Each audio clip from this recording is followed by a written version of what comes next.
হ্যাকারের বাচ্চা তোর তুই পুটকিনা মারছিস না ওভার বলে বাল মারছিস আমার ওয়ালেট দিয়া তার অফিসিয়াল ফেসবুক পোস্টে রিসেন্টলি একটা পোস্ট করেন। সেই পোস্টে অ্যাজ এ প্রফেশনাল প্লেয়ার তার কোনো একজন প্লেয়ারের গেম প্লে সাসপিশিয়াস মনে হয়েছে, আর সেই প্রফেশনাল প্লেয়ারটা ছিল টিম এরক্সের।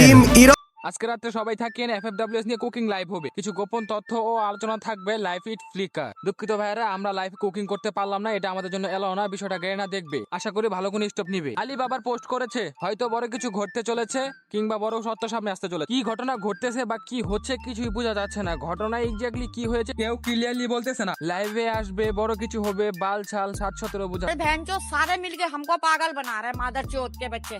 বাট কোনো কিছু হলো না, কোনো কিছু ফাঁসও হচ্ছে। তোমাদের আমাদেরকে ঘরের ভিতরে রেখে দিল। আসলে ভিতরে ভিতরে কি হচ্ছে, বড় ধরনের কোনো সিন্ডিকেট নাকি অন্য কিছু, সবই ফাঁস হবে এই ভিডিওতে। আজেরা বকবক না করে দেরি, সোজা ভিডিও শুরু করি। কুট্টুস একটা পোস্ট করেছে, সেই পোস্টে কুট্টুস কি বলেছে, top 10 skilful player in official. আমি বুঝি না, এক সিজন আগে এদেরকে কেউ চিনতো না, এক সিজনের মধ্যে এমন কি হয়ে গেল যা আমারে তাই রেট লাগে। আরো 3টা থেকে 4টা টিমের গেম প্লে আনফেয়ার এর মতো লাগে, বাট আনফেয়ার যে সেটা কিন্তু বলে নাই, আনফেয়ার এর মতন লাগে। টিম অ্যারক্সও একটি রিপ্লাই দিয়েছে, সেই রিপ্লাইটি হলো টিএসি কুট্টুস তার ব্যক্তিগত ফেসবুক পেজে আমাদের একটা প্লেয়ার এক্স ইরান রে নিয়ে একটা ভিডিও পোস্ট করে। ওইখানে উনি বলতেছে যে আমাদের এক সিজন আগে কেউ চিনতো না, এবং আরো বলতেছে প্লেয়ারটার ব্যাপারে যে কি এমন গ্রিন করেছে যে মারলেই হেড লাগে। এক সিজন আগে তাদের স্পন্সর ছিল না, বড় বড় টাকা পয়সা নাই, এই যে অনেক কিছুই বলছে যা তোমরা দেখে না। এমন গ্রিন করেছে যে মারলেই হেড লাগে। বিষয়টা ভালো লেগেছে যে কুট্টুস একটা এলিগেশন দিয়ে টিম অ্যারক্স এমন ভাবে রিপ্লাই দিয়েছে যে বিষয়টা আমার কাছে পার্সোনালি ভালোই লেগেছে। টিম অ্যারক্স বলতেছে টোটাল আমরা 44টি ম্যাচ খেলেছি, তার মধ্যে 4 থেকে 5টি শট দেখে এমন এলিগেশন দেওয়াটা ঠিক নয়। এতদিন আমরা জানতাম পিসি প্লেয়াররা হ্যাক ইউজ করে, কিন্তু এখন ফোন প্লেয়াররাও ইউজ করে, তাও আবার অফিসিয়াল ইউ স্পোর্টস প্লেয়ার হ্যাক ইউজ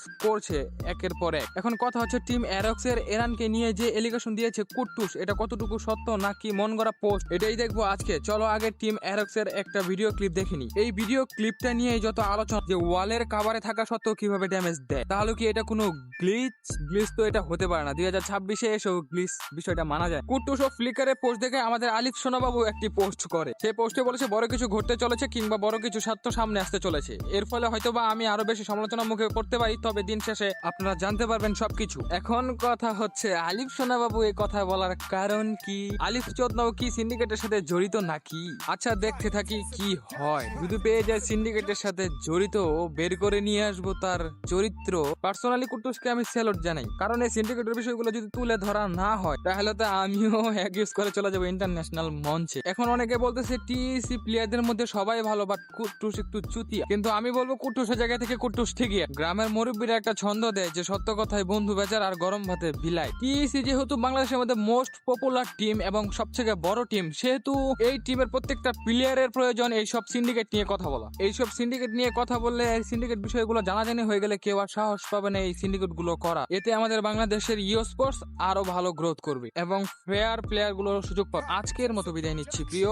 ভিডিওটা ভালো লাগলে সাবস্ক্রাইব করে দিও। কিছু আবার কেটে বলে তোমাদের জানাই আল্লাহ হাফেজ।